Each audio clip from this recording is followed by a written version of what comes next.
இயேசு கிறிஸ்துவின் இனிய நாமத்திலும் சேனைகளின் அதிபதி தரிசன சபையின் சார்பிலும் உங்கள் அனைவரையும் இந்த தரிசன வார்த்தை என்ற நிகழ்ச்சிக்கு வாழ்த்தி வரவேற்கிறேன்.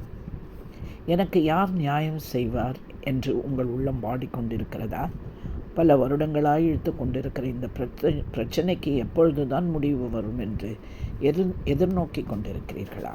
குடும்பத்திலே, உறவுகள் மத்தியில் அவமானமும் நிந்தையுமா? எப்பொழுது கர்த்தாவே நீதி செய்ய போகிறேன் என்று குமுறுகிறீர்களா? வேலை செய்யும் ஸ்தலத்தில் பெயர் கெட்டு போய் நான் செய்யாததை செய்தேன் என்றும் பேசாததை பேசினேன் என்றும் குற்றம் சாட்டப்படுகிறேனே என்று கதறுகிறீர்களா? எனக்கு யார் பரிந்து பேசுவார், எனக்காக யார் வழக்காடுவார் என்று நீங்கள் வாடி காணப்படுகிறீர்களா? இரக்கமுள்ள, தயவுள்ள, அன்புள்ள தேவன் ஒருவர் உண்டு. அவர்தான் இயேசு கிறிஸ்து. அவர் உங்களுக்காக வழக்காடுவார். அவர் உங்களுக்காக பரிந்து பேசுவார். அவர் நீதியுள்ள நியாய தீர்ப்பை தருவார். நிச்சயமாகவே உங்களுக்காக நீதி செய்வார். பரிசுத்த வேதாகமத்திலே மொர்தெகாய் என்பவருக்கு விரோதமாய் ஆமான் என்பவர் எழும்பி திட்டங்கள் போட்டு மொர்தெகாயை கொன்று போட 50 முழ தொழுமரம் ஒன்றை உண்டாக்கி தயாராய் காத்திருந்தார். முடிவு, மொர்தெகாய் பக்கம் தேவன் இருந்தார். ராஜா அகஸ்வேரோடு தேவன் செய்த கிரியன் பலன் அதே தொழுமரத்தில் ஆமானையே தூக்கி போட வேண்டிய சூழ்நிலை வந்தது. மொர்தெகாய்க்கு நியாயம் கிடைத்தது அல்லவா? அதே போல இஸ்ரவேல் ஜனங்களுக்கு விரோதமாய் பார்வோனும் அவனுடைய சேனையும் எழும்பின போது தொடர்ந்து வந்த அந்த பார்வோனையும் அவன் சேனைகளையும் குதிரையையும் குதிரை வீரர்களையும் ரதங்களையும் சமுத்திரத்தின் ஜலத்திலே மூழ்க செய்த அதே தேவன் அந்த இஸ்ரவேலர்களுக்கு நீதி செய்தார் அல்லவா? அதே தேவன் இப்பொழுதும் உங்களுக்கு நீதி செய்வார் என்று விசுவாசியுங்கள்.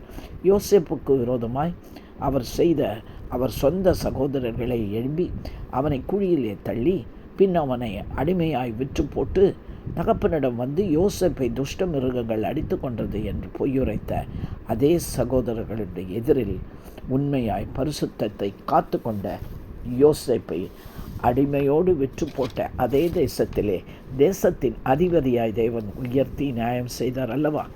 தானியேல் என்பவருக்கு விரோதமாய் குற்றம் சுமத்த வேண்டும் என்று முகாந்திரம் தேடி பிரதானிகளின் கூட்டம் அலைந்து வெட்கப்பட்டு போகும்படி சிங்கங்களின் வாயை தேவன் கட்டி தானியேலை தப்பிக்க செய்து அவனை உயர்த்தி அவனுக்கு நீதி செய்தார் அல்லவா?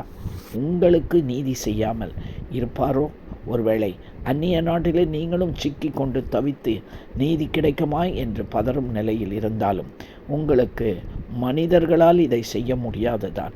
ஆனால் தூரத்துக்கும் தேவனான ஆண்டவர் உங்களுக்கும் நீதி செய்வார் பாருங்கள். அவரையே பற்றி கொண்டிருங்கள். அவர் மேலே நம்பிக்கை வைத்து விசுவாசத்தோடு ஜெபியுங்கள்.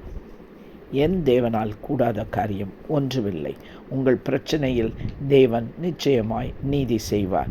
நியாய தீர்ப்பையும் நன்மையும் தருகிற தேவன் அவர். உங்கள் சத்துருக்கள் வெட்கி போவதை நீங்களே காண்பீர்கள். குடும்பத்தில், வேலை ஸ்தலத்தில், ஊழியத்தில் அநீதியை ஒவ்வொரு நாளும் சந்தித்து கொண்டே இருக்கிறீர்களா? உங்களுக்கு ஒரு நல்ல தீர்ப்பை தேவன் தருவார். அவரை நோக்கி ஜெபியுங்கள். சீக்கிரத்தில் நீதி செய்வார். கண்களை மூடி என்னோடு கூட ஜெபிக்கிறீர்களா? அன்பு இரக்கம் நிறைந்த எங்கள் அன்பின் தேவனே, இந்த அமடுரை ஜெபக்குறிப்போடு உம்முடைய பாதத்தில் வந்து அமர்கிறோம். கர்த்தர் நீர் எழுந்தருளுவீராக. எங்களுக்கு நீதி செய்யும் என்று ஏங்கி ஜெபிக்கிற என்னோடு கூட இணைந்திருக்கிற உம்முடைய மக்களை நோக்கி பார்ப்பீராக. வழக்காடும், எங்களுக்காக யுத்தம் செய்யும், அநீதி இழைக்கப்பட்ட மக்களுக்காக நீதி செய்யும். நீங்கள் அவர்களோடு இருப்பதை எப்படியாகிலும் உறுதி செய்யும். நீதியை சரி கட்டுகிற தேவன் நீர் அல்லவா? இவர்கள் எல்லாரும் உம்மை மகிழ்ந்து துதிக்கிற ஒரு நேரத்தை அவர்களுக்கு கட்டளையிடும்படியாய் ஒரு அற்புதத்தை செய்யும். அதன் மூலம் இவர்கள் உம்முடைய நாமத்தை மகிமைப்படுத்தட்டும். நீதியின் தேவனே, இவைகளை உம்மிடத்தில் நாங்கள் வேண்டிக் கொள்கிறோம். இயேசுவின் மூலம் ஜெபிக்கிறோம்.